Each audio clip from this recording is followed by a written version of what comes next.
التوك الثاني اللي هو خلال ال10 دقائق الجايين هيبقى عن why should I use dual mobility? Why should it be in my theater? What is the advantage of this implant? What is the best usage of this implant, and how to take it into a part of your armamentarium as a hip surgeon.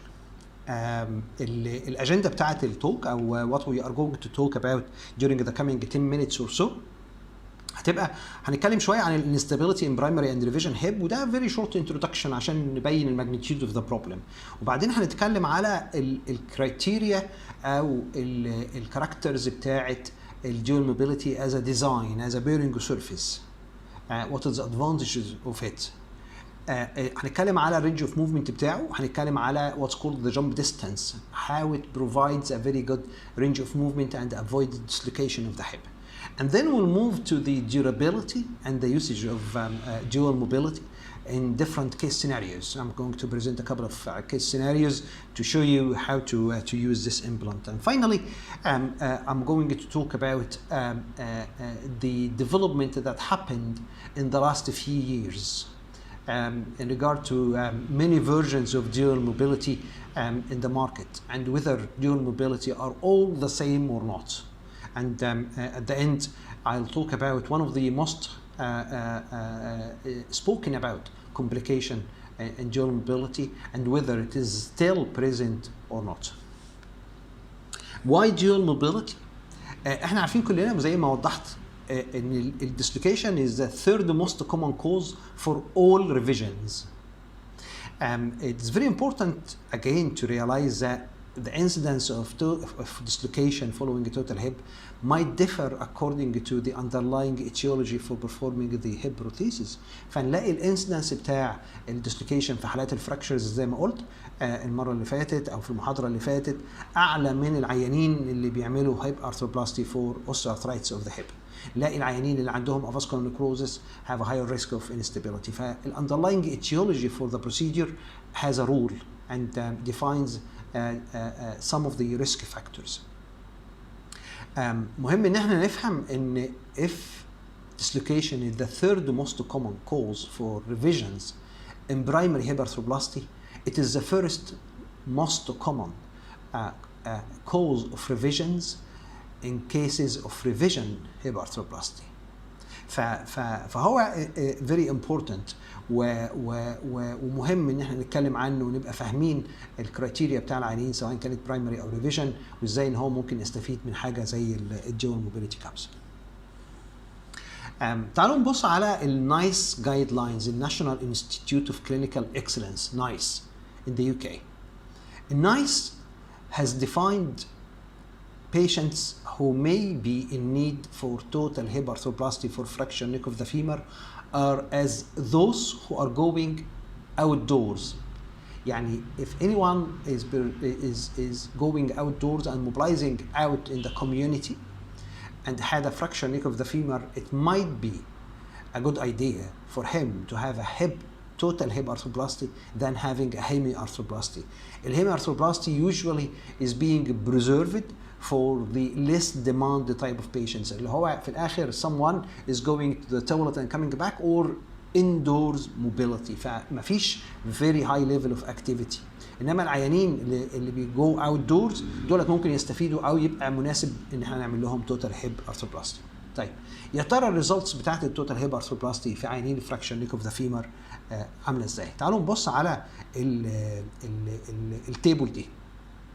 والتيبل ديت is a comparison between conventional fixed liner 28 mm head to dual mobility and hemiarthroplasty. The incidence of instability following these implants in this category of patients عامل ازاي؟ تعالوا نهايلايت الميدل كولوم عشان نلاقي ان الكونفنشنال توتال هيب ارثروبلاستي ممكن يبقى فيه incidence of instability of around 7.3%. This incidence is lower in the hemiarthroplasty, reaches to around 4%, and lowest in the dual mobility لان في الديول موبيليتي الانسيدنس اوف instability في العيانين دولت is only 1.4%. فعشان كده مهم ان احنا نريلايز ان الديول موبيليتي has a role to play in patients with fracture neck of the femur, and this is regardless of the approach being used. يعني حتى مع البوستيريور ابروتش اللي احنا بنعتبره ان هو ممكن يؤدي لهاير انسيدنس اوف انستابيليتي، مع الكونفنشنال هيب ممكن يبقى انسيدنس اوف انستابيليتي 15%، while مع الديول موبيليتي only 1.7% if you are a posterior approach user. في بيبر ظهرت سنه 2018 والبيبر ديت كانت بتتكلم it was a meta analysis بتتكلم على how to prevent dislocation after revision total hip. A systematic review of the risk factors and focus on the treatment options. في شوية risk factors في العينين بتوع الريفيجنز ظهرت من البيبر دي. الريسك فاكتورز ديت هي the number of previous revision surgery is considered as a very high risk factor. The history of episode of dislocation قبل كده. الabductor mechanism deficiency. Osteonecrosis of the femoral head as an underlying cause for the hip arthroplasty with severe acetabular and femoral bone defect as well as age. These factors in revision patients are considered a high risk factor for dislocation following the procedure. عشان كده مهم جدا في عينين الريفيجن arthroplasty ان احنا consider an implant that has a good track history in terms of preventing dislocation. This is the award paper for the American Hip Society in 2017. البيبر ديت was a randomized trial comparing dual mobility to large head diameters 40 mm head diameters اللي هو largest head diameter that you can use. ولقوا ايه؟ لقوا ان الdual mobility has a lower incidence of dislocation, not only a lower incidence of dislocation, overall rate of complication مع dual mobility was lower than a 40 mm head diameter. فعشان كده مهم ان احنا نconsider الdual mobility in cases of revision arthroplasty. السلايد ديت طبعا بتوضح لنا الفرق في الرينج اوف موفمنت ما بين الستاندرد 28 ملم head diameter on a fixed liner in comparison to dual mobility total hip arthroplasty.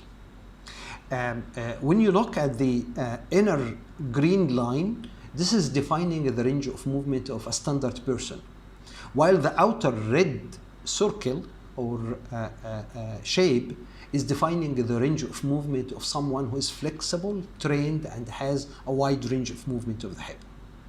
The green circle shows the range of movement of the dual mobility that covers the range of movement of both the standard as well as the flexible trained person, while the red circle shows the range of movement that is covered by the standard 28 mm head, and you can see quite clearly that it does not restore the range of movement back to normal whether in a standard or a trained subject.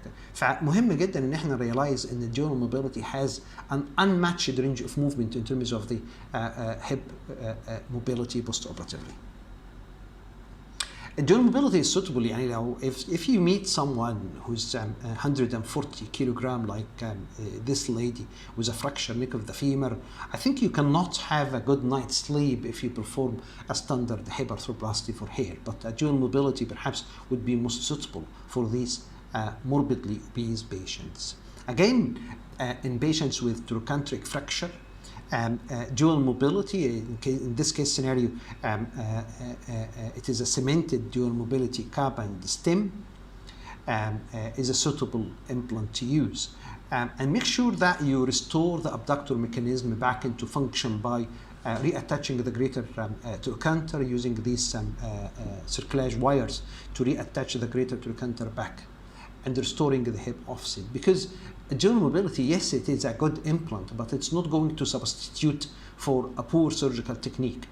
Pay attention to the details of reattaching the greater trochanter and restoring the hip center back. In a case scenario for someone with a revision surgery, like in this case scenario, this unfortunate patient who had 2 procedures, but both weren't very successful, had a medial acetabular defect. This is intraoperatively defining the medial defect of the acetabulum and defining the intact walls of the acetabulum. When you start your reaming, you're starting down at the level of the ischium, and you use imbaction graft to cover the medial bone defect. This is the imbaction graft that is reconstructing and restoring the bone stock to this young patient, and using an augmented dual mobility, which is one of the techniques that is only related to the dual mobility cups with extra articular fixation, and this is follow-up x-rays to show the stability of the hip and the reconstruction of the acetabulum and the restoration of the bone stock. So even in these difficult revision cases, dual mobility is a good option to use. Now we will come to the question of whether dual mobility are all the same or not. We see that dual mobility has appeared in the French soil by Gilles Bosquet, and this was in the early 1970s. So it is over 40 years now of experience with this implant. Following the success of this implant, the multinational companies started to provide their copies from the dual mobility. But as we learned from history, that there is no minor modifications in any implant. If you modify an implant, or if you change the design or the material of an implant, it doesn't mean that it is a minor modification, because there is nothing called minor modification. Any minor modification may result in disastrous situation. So we are still in the situation of looking at these new designs, and I'm going to try to summarize the difference between the original design of the dual mobility, that is a monoblock, whether cemented or cementless, with hydroxyapatite coating. And it has an equatorial acetabular rim fit. It's stainless steel cup with titanium and hydroxyapatite coating. It is extra articular fixation for the revision cups with pegs that's going into the ischium and the pubis, and has a good track history. The disadvantage of it is the lack of modularity and the need to perform an accurate insertion to achieve a primary press fit of your cup. Now, the new designs, you can use a standard titanium shell with the screws. So for someone who is used to perform cementless total hip, it will be very easy for him to insert a cementless shell with screws. But the price of it is that he is going to add another interface between a metal liner for the dual mobility, and then he would add the polyethylene head of the dual mobility cup with the dual mobility between the head and the polyethylene. So yes, it is modular. You can add extra pieces of augments to cover acetabular defects, but the disadvantage is creating an extra interface between the metal shell and the metal liner of the dual mobility.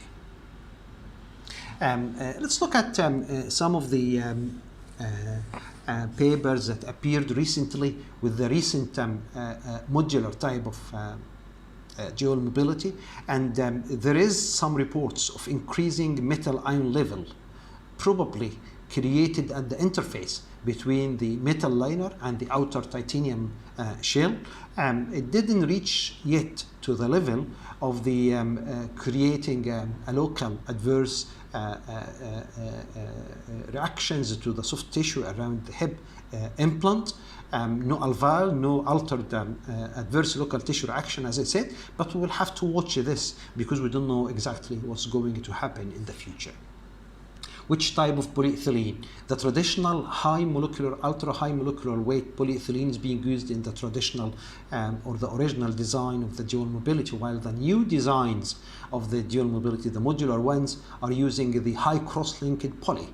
And we are not sure yet because the high cross-linked poly is more stiff than an ultra high molecular weight polyethylene, so the captive mechanism might be altered as well. and we started to see some of the complication of intraprosthetic dislocation in some of the modular designs appearing in the literature. In fact, intraprosthetic dislocation was almost forgotten from the literature, from the original designs of the dual mobility, as it recorded 15 years with no intraprosthetic dislocation in the last 15 years, but it reappeared again with the new designs. And I would like to highlight that these papers appearing in the literature of intraprosthetic dislocation are related to a single design, as you can see highlighted in this paper. So the new designs, yes, it is modular and using a new technology, but we are not sure yet of whether this is something good or not, because we have started to see increase in the metal ion level, started to see intraprosthetic dislocation, which is a complication that had almost disappeared from the literature. So in summary, if you ask me, are all dual mobilities the same? Of course, the answer will be no, they are not all the same. And you cannot extrapolate the history or the track history and the results of the original design to apply it to the new designs of the dual mobility, because we don't know yet what is the longer term outcome of these new designs. Finally, I would summarize what I said, that dual mobility is very versatile and suitable implant that has an unmatched range of movement and high degree of stability. It has good track history, the original design of it, and it's a good option whether for the elderly population for fractures of the hip or in revision case scenarios as appeared in the literature in the last few years. It would certainly be considered in complex primaries and revision surgery. And remember that not all dual mobility cups are the same. Thank you very much for your attention.